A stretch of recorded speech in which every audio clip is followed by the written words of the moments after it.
I think it's toxic self-righteousness. Did you come up with that term? I just did just now. Brilliance. You guys should know that Michael's report card in the third grade said Michael's has disruptive behavior. This is a real thing. Over and over. Over and over again. So it's a thing. In real life, I am soft-spoken and just a different person. I want to say that. Very unquote. shy. Very sweet, shy. A sweetheart. And I would say, some would say demure. Some would say that. Demure. And you threatened me. You said, I'm going to go in the living room, watch Summer House. And that's a rule. That's like a... We don't do that. No, we don't do that. That's like a it is a violation of a relationship. When you're away, I have to suffer. Yeah, it's very serious.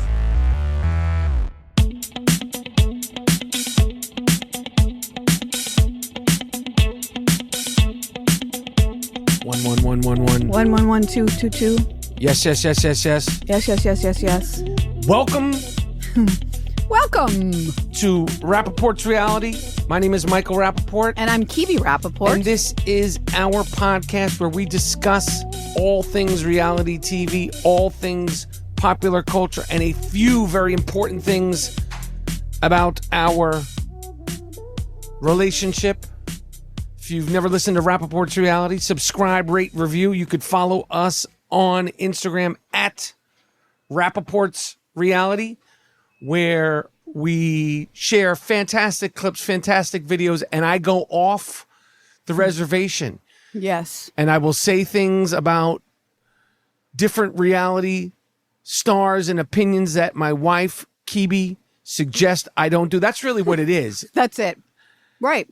Thanks for saying it out loud. That's really the first step is acknowledging. And that's why I think our Instagram page gets the traction that it gets, because I say the things. Listen, it's not going to all be collective. And I'll tell you something. I was talking to my friend in the sports world, and he was saying the same thing. Like, just in general social media, it's such a phony baloney, a cesspool of fake, ridiculousness. Holier than thou. I'm so perfect. Everybody's you're so an not, expert, and everybody's just a perfect person, and they're it's either they're really nasty or really sensitive. I think it's toxic self-righteousness. Did you come up with that term? I just did just now. Brilliance. Toxic self-righteousness is good. Does it make sense? I'm going to do that about a rant because one of the things. Well, does that actually make sense though? Toxic self-righteousness is good. I got to write that down. That should be the name of a podcast. But Toxic it's true. Self-righteousness. I don't try to make you not say things or ask you not to say things because I don't agree with you necessarily. I just know the reaction and the stress of the reaction. We had an incident with Lindsay, Mother Hubbard. Interesting how, anyway, we'll get into how handsy I think she was on this last episode, the finale, for somebody who doesn't like hugs. Yeah. She touches a lot. Or she was. Yeah. Maybe she's feeling a little more tactile or yes. Anyway, but it's that I know the blowback, and for some reason you said to me the other day, you go, I don't know what it is, babe. I'm just always in trouble. It's been like this since I was a kid. It's the truth. It's the fucking truth. Yes. It's just, I don't know, like, especially in the reality world, you got to watch your P's and Q's, like sports world, not as much. But in the reality world, political world, very different also. But it doesn't matter. It doesn't matter. I don't care. But I just wanted to correct it. Like, it's not that I don't agree with you. I'm very protective of you, and I'd like you to stay out of harm's way. But for you, this is the constant lesson in our relationship. Like, literally, I wake up when I take my walks. I have conversations with God, asking God to like let me release my control. And what's Michael doing today? And what is Michael saying on his phone today? And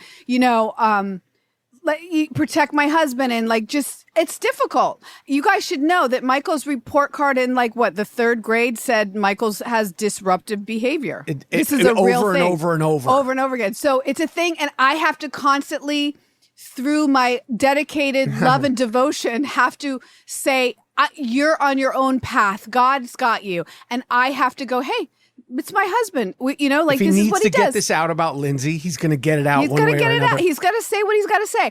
And who am I? And I respect it. Well, you are my wife, yes. and you're the co-host of Rapaport'S Reality, and you're also, beyond that, a very, very, very generous friend. Now, one of the things that both Kebe and I have been dealing with is we have a home in the suburbs that has been under attack. Now, summer is officially here. It's warm. June 20th, I think that. I'm saying the summer vibes, the summer meaning weather. It's hot. Yes. And I don't know what kind of birds they are. We have a little outdoor space with a little pool situation, and the area is under attack by angry birds shitting like they're rabid bird shits, and it's constant. Everywhere. And neither one of us are. Kebe's way more domesticated than I am, and she's way more. I do everything. Just say it. Yes, but I mean, to be attacked by birds and bird shit. We went out there the other day, and it literally looked like a Jackson Pollock shit. A shit painting. Yes. And it's crazy because a Jackson Pollock painting, and I love his work. Yes, very same. original. Me and I think too. it's captivating and hypnotizing. Yes. Very relaxing. I like his stuff. A Jackson Pollock painting the other day. I don't know if I told you this. Yeah. $181 million. Historic. I know. Can you imagine? Jackson Pollock is kicking and screaming in his grave. I know. That was incredible. Listen.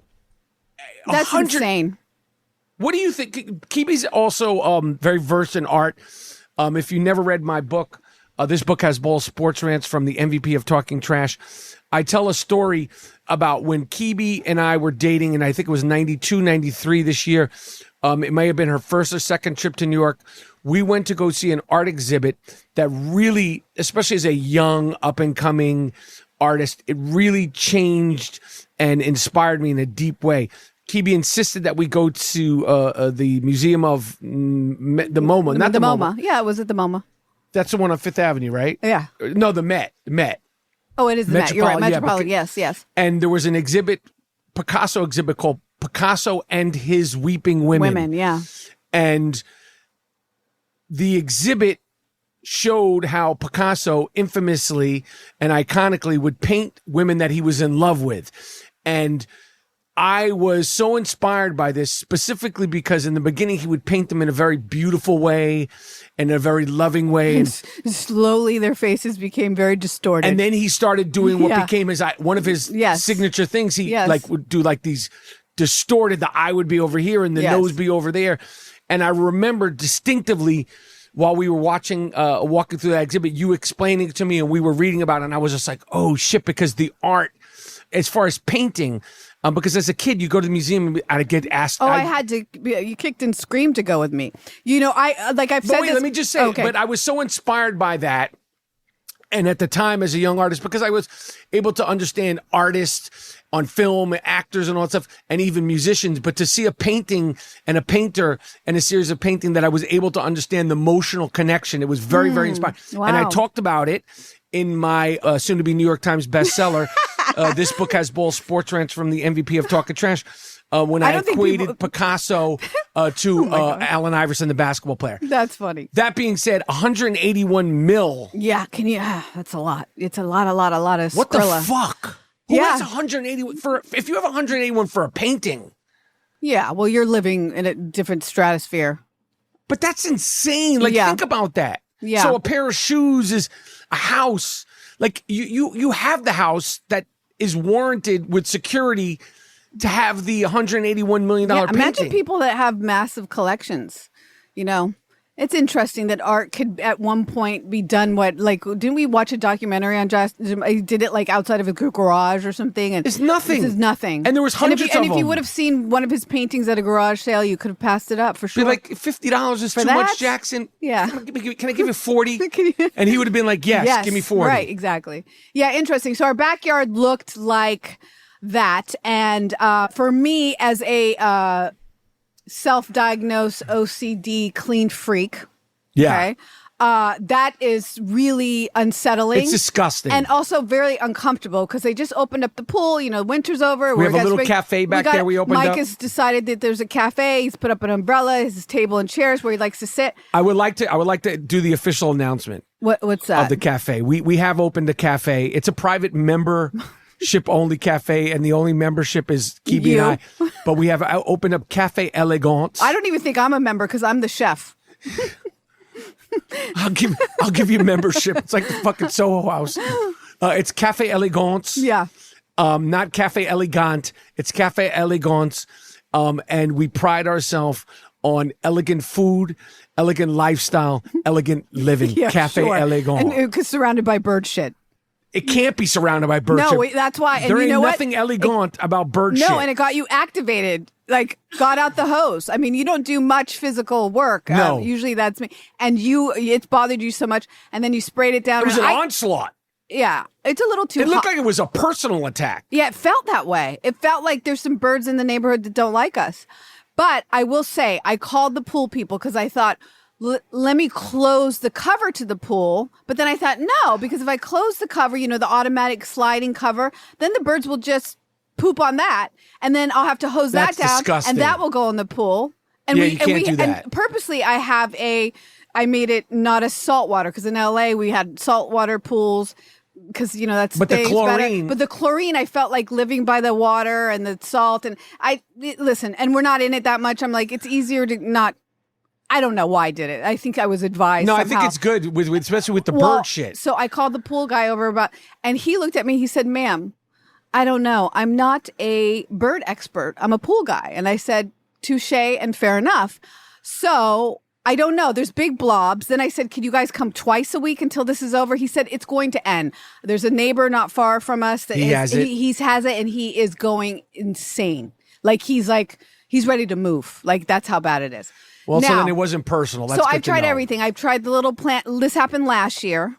And we've only had this house for a very short No, we're time. going to heat these fucking birds out. It's going to get so hot, they're going to go north or south or they're going to get the fuck out of here. I think it's a great migration. I don't know. They're flying over us to go towards wherever. And, we live near that reservoir area. It's like a protected area. Stay in the reservoir. Keep that shit over there. It's so upsetting, though. It's so upsetting because every morning we look out to see how much shit's out there. Right. I think it's a spring thing, and I'm hoping that, spring, all kinds of. I also had to call the Terminator guy, the exterminator. What was that bug called? The triggers. I mean, you didn't even, I they saw were it everywhere. Did you see them? I saw it. I don't get as freaked out. Teeny little red things. Yeah. And they were everywhere. And I was like, is this another thing? There's a lot when you're in the suburbs that you have to worry about in the New England area. Like For real. It's a lot of things. A lot of things happen. A lot of creatures.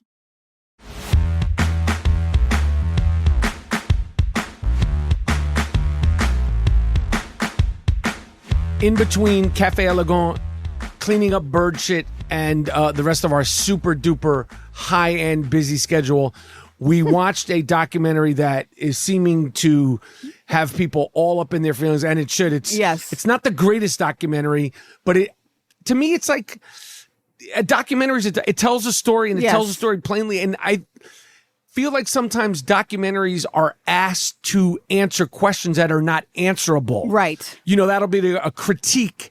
Why didn't they get this? Right. Why didn't she say that? It's like you have to tell the story to the best of your ability. And there's so many variables in documentary storytelling that you're always not going to get everything you want. And I think that's a good thing sometimes. Like there's not closure. Also because this story's ongoing. Yes. The story is, and the documentary is called The Crash. The Crash. And it takes place in Ohio.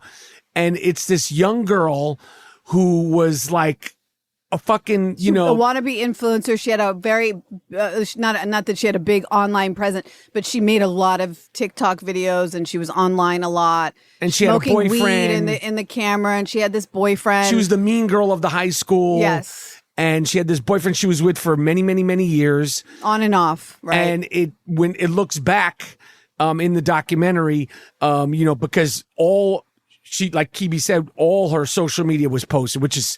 It's crazy. She was very, very, very, very, very much on social media. Do you know what's interesting, babe? Is that even with the Nature Boy documentary on Hulu, that's crazy too. He put himself on video. So a lot of the footage, I mean, note to self, babe, don't commit a crime because you're on the fucking internet all the They're time. Gonna be like, he seemed angry all the time. He seemed mad all the time. Fuck. Right. So this is what they're doing. This girl, how do you decide in a court of law who she really is based on her social media? I want to say right now, if I ever get caught in a court of law and I want to just say that my persona, what you're listening to right now, everything on social media. I consider it, and you could quote me on this, Your Honor, has always been and always will be performance art.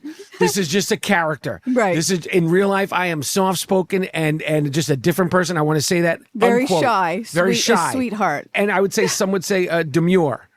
Some would say that. Demure. Shy, reserved, and demure. Okay.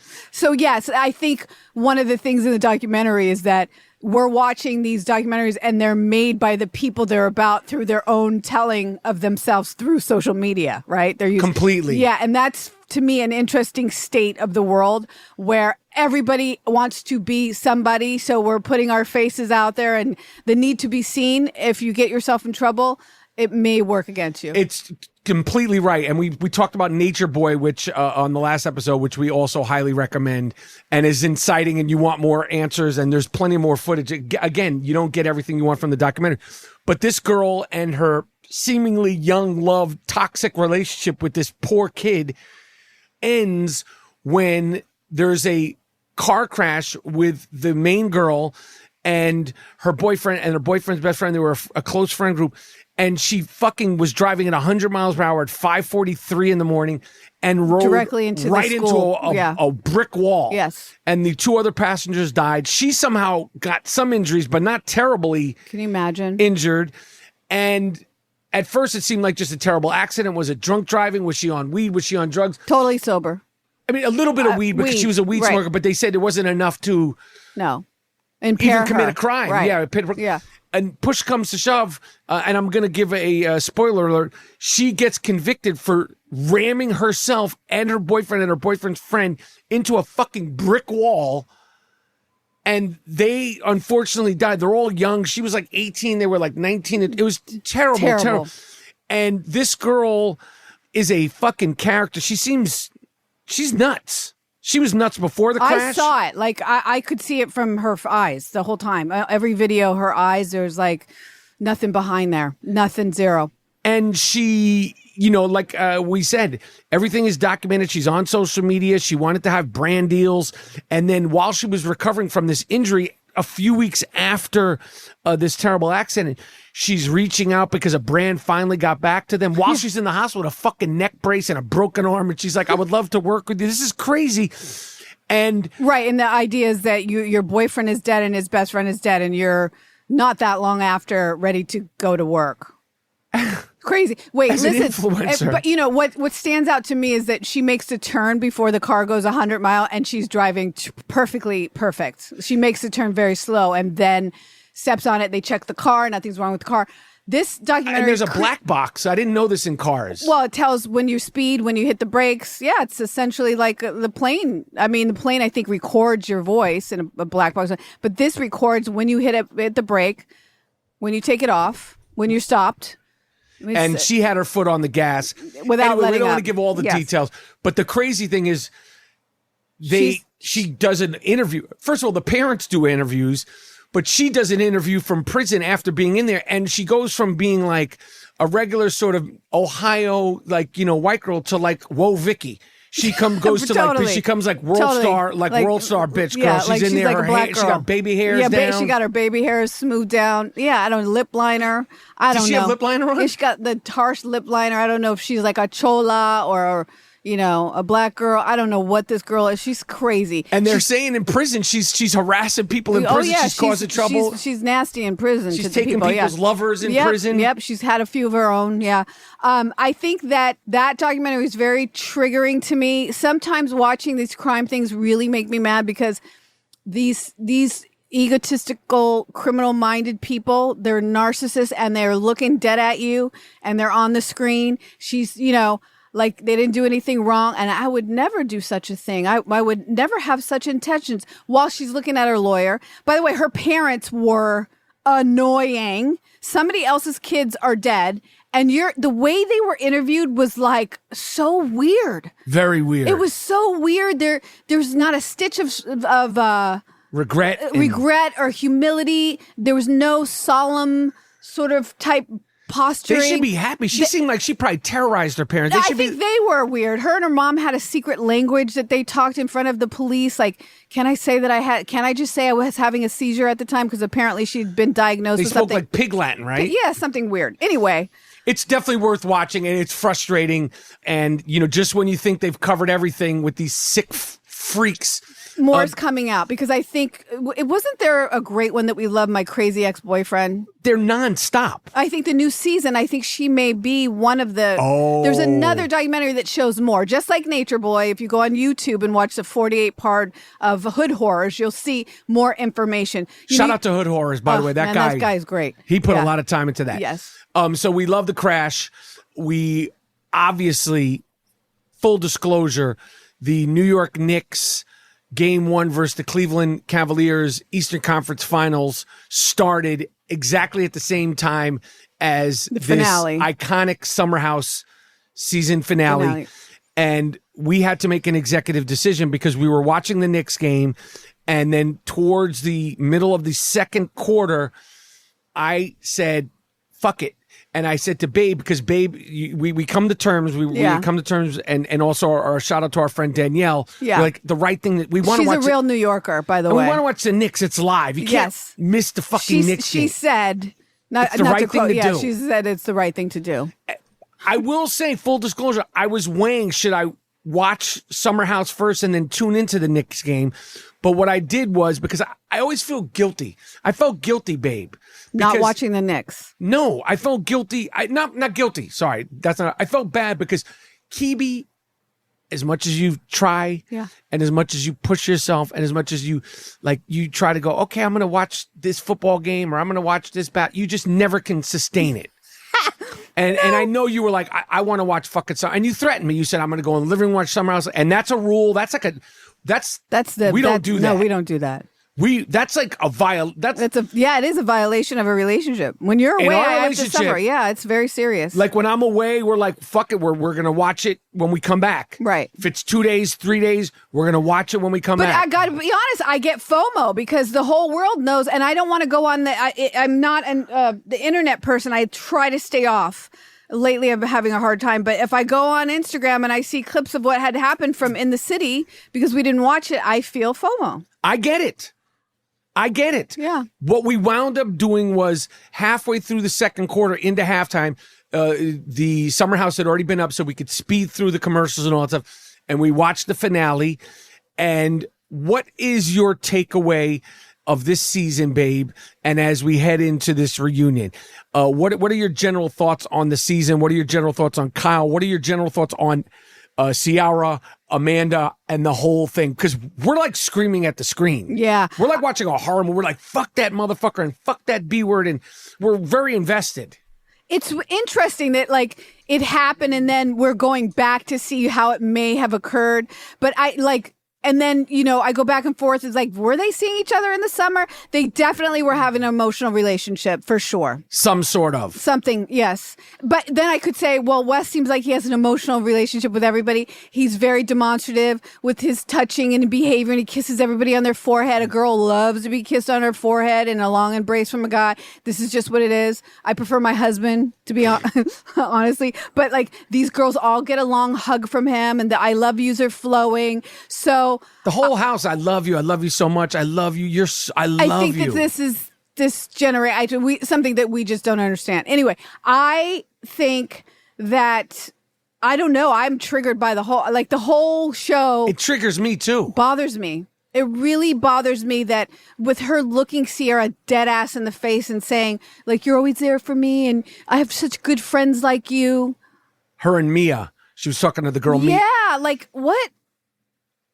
I really don't think at that time, based on everything we've seen, I actually had some inside information. I spoke to somebody, I'm not going to say who, what, and they said they felt, and the people around in the production, none of them thought that anything was going on. But I think also that's Wes's MO. Like if you hug and kiss everybody in the forehead and long embrace everyone, right?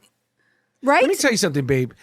If there was someone in our life, even my brother, who's a sweetheart, friends, cousin, good friend, sort of good friend, work friend that was hugging on you like that, I have to say, I'd be like, what the fuck is going on here? Get your hands off of my wife. What the fuck are we doing here, man? Like every week I get sisterly, nah, man. Well, get the fuck out of here. What's happening? I know. You know my Scorpio self. Don't even look too long. I just don't get it. But I'm saying I can see how nobody would question it because the behavior is sort of across the board. Yes. Right? But there's some moments from Amanda that I'm like, they don't look good now. They don't look good now. When Jesse's like, well, they're back. And she's like, how do you go from 0 to 100? And it doesn't look like, I don't know. It looks a little like ruh-roh, like, no. The episode and the season ended with, of course, West and Ciara like fighting themselves from each other. Like this is like forbidden love. Like we love each other. We know we love each other, but we know it's just not right. And Ciara, this is bullshit. Queen Ciara. Sorry, Queen. Fool me once, shame on him. Fool you again. She says it. She goes, I don't want to make the same thing, but you are.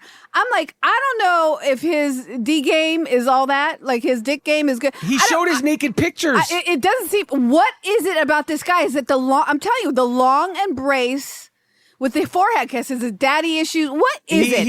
Is he manipulative? Is she? Are you? Like she talks about Amanda trying to get self-esteem and confidence. I'm like, girl, like I don't get it. I really don't get it. I think he's a phony baloney. I don't think he knows himself well. I think he stutters and stammers. I think he wants to say, I'm a fuck boy, and that's what I want to do. He should have just said that to her. Listen, I'm glad we've stopped being angry at each other. I'm glad you forgave me. And let's just be homies because I'm a fuck boy. No, but he wants that ass. But I think he wants. And so does she, because she lingered in the room when Jesse was there, and she was like, Jesse Solomon. That was her cue for like, Jesse, get out. Like if he would have left, they could have hooked up. So I'm saying the whole thing's a mess. It triggers me. Do you blame, like, I have to say, like, I'm not blaming Ciara for getting disrespected by Amanda, but yes, I do blame Ciara for, like, going back to this cornball well. Yes. Cornball fucking well. But she knows better, and she knows better. And her best friend knows better, and looked at her and it was really sweet to her. Basically, when Ciara said we may have kissed, and Mia was like, oh gosh, right? But I think, well, she learned now. If she didn't know at that moment where she still at 4 a.m. was in the backyard making out in front of Ben and his girlfriend, like now she knows, right?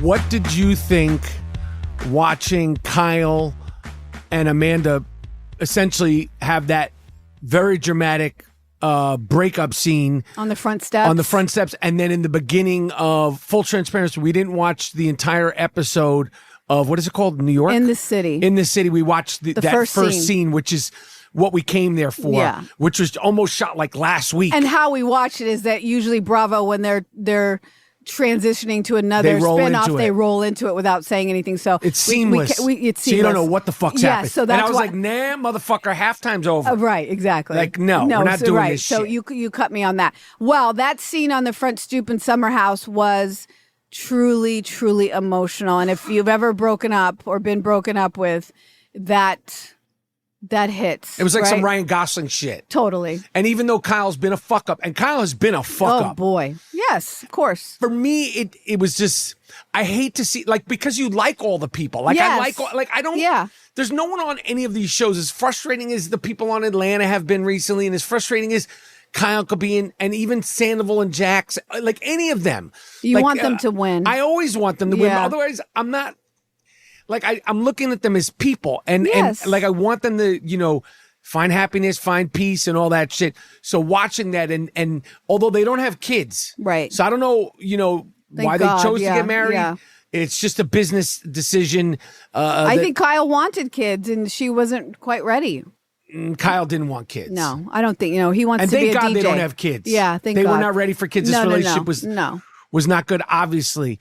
You know what bothers me about the relationship from what we can see on television, to be fair, is that, yes, he's a dick. But like, I think it's a lot of times when he's drinking. It's when he's drinking, right? Not to make an excuse. And she drinks too, so it's always tricky for me. Like when I see people, one's can't handle their alcohol, they may have a real serious problem, and the other one drinks probably just as much but can handle it. But the one thing that increasingly started to bother me about their dynamic is that he was such an asshole at times, and she kind of laid in the cut and let him be an asshole. Like, look, see? To let the world and her friends do the damage that she needed to do. And I think really... No, the piling on. Just regular, anything. Like, if you or I am on a show and you can be a dick, I would pull you aside and I'd be like, look, motherfucker, I'm your friend. You're looking like a fucking dick. And I'm pissed and I'm ready to leave your ass. So you get it together on TV. Like, I'm not going to sit there and lay in the cut and smirk and smile and let you be treated, because I feel it's passive aggressive is what I'm saying. And so I feel like it's it really upsets me, which makes the aggressor, the person having problem, double down on his behavior, right? Yeah. It's almost like gaslighting. It's like making him go crazy. And that last scene where Lindsay and everybody feels like piling on, I felt for him, because this is a grown-ass marriage. I know they're doing something that's not grown, but like having everybody in your marriage like that is just whack, and it just is not okay. But I'm telling you, maybe she did. Maybe many times she said, look, you're looking like an asshole. Right. And he kept doing it, and that's how much resentment she had. So it seemed like there was a lot of resentment. I think there was so much resentment. But you know what? Leave. Yeah. Leave. Don't stay on TV and let this person, because anyway, I have so many feelings, and I feel like she blacked out with Wes. I really do. I really think she blacked out, and like he was the first warm body. Fucking whack. And was right there and felt safe because he's a quote unquote friend. But I don't know how you ignore the fact that one of your best friends is still pining for him. Sierra has always been pining, and if she wasn't honest about it, she did Sierra a favor by fucking her in the back. Of course she did. Because Sierra, I really would like you to see you. I think she's there. Learn from them, like the type. I think she's there now. Yeah. We'll see. The other thing that we were incited by, and there's so many things that we're incited by when we're watching these shows, is at the In the City premiere, Kyle and Amanda took a picture.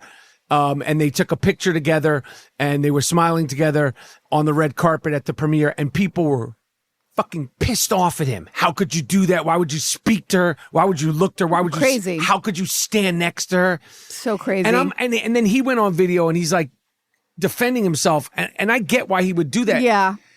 But she didn't run him over with a fucking car. They had a fucking marriage for 10 years and he's obviously messed up in the marriage. And she's fucked messed up in the marriage. They're not like, arch enemies.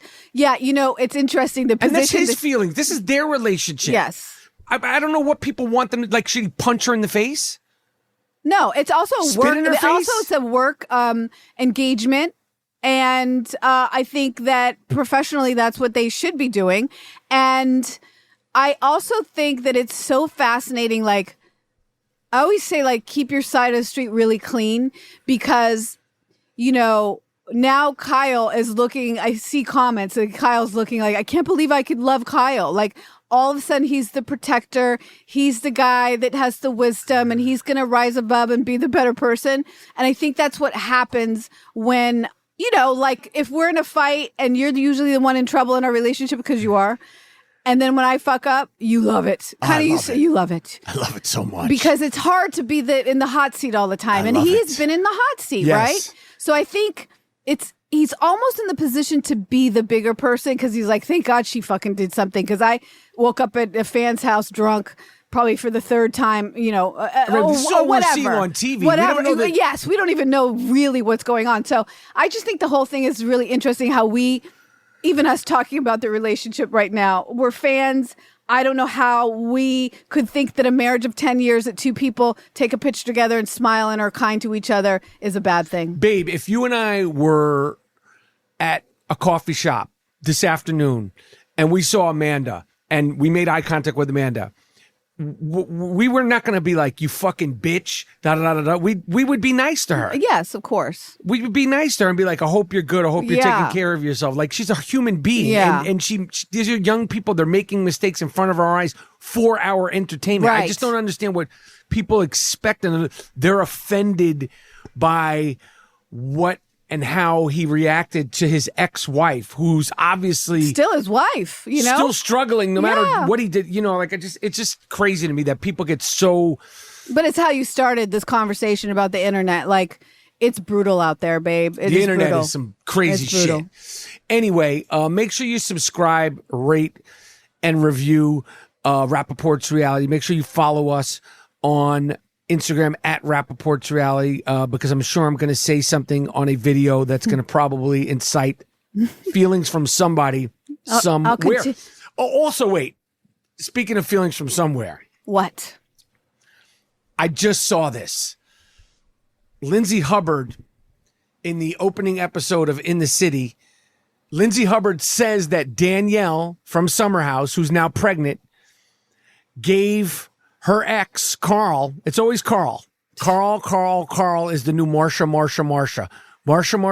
Carl. We should, I'm sorry, babe. Wait, before you say that, we should talk about their talking in the igloo because, it's important. That was a good conversation. It was a great, beautiful conversation. And Amanda, she led it and she pulled it out. And Mother Hubbard had so much poise. Yes. She was good. She was good. Yes. She was we don't hate Mother Hubbard. No, I love her. But I'm just saying, she they called her Cruella DeVille on the, she can be tough, and she was very vulnerable, and we hadn't seen that. And when you look back, listen, I know it was good TV when he went over to their apartment and broke up with her. She was shocked.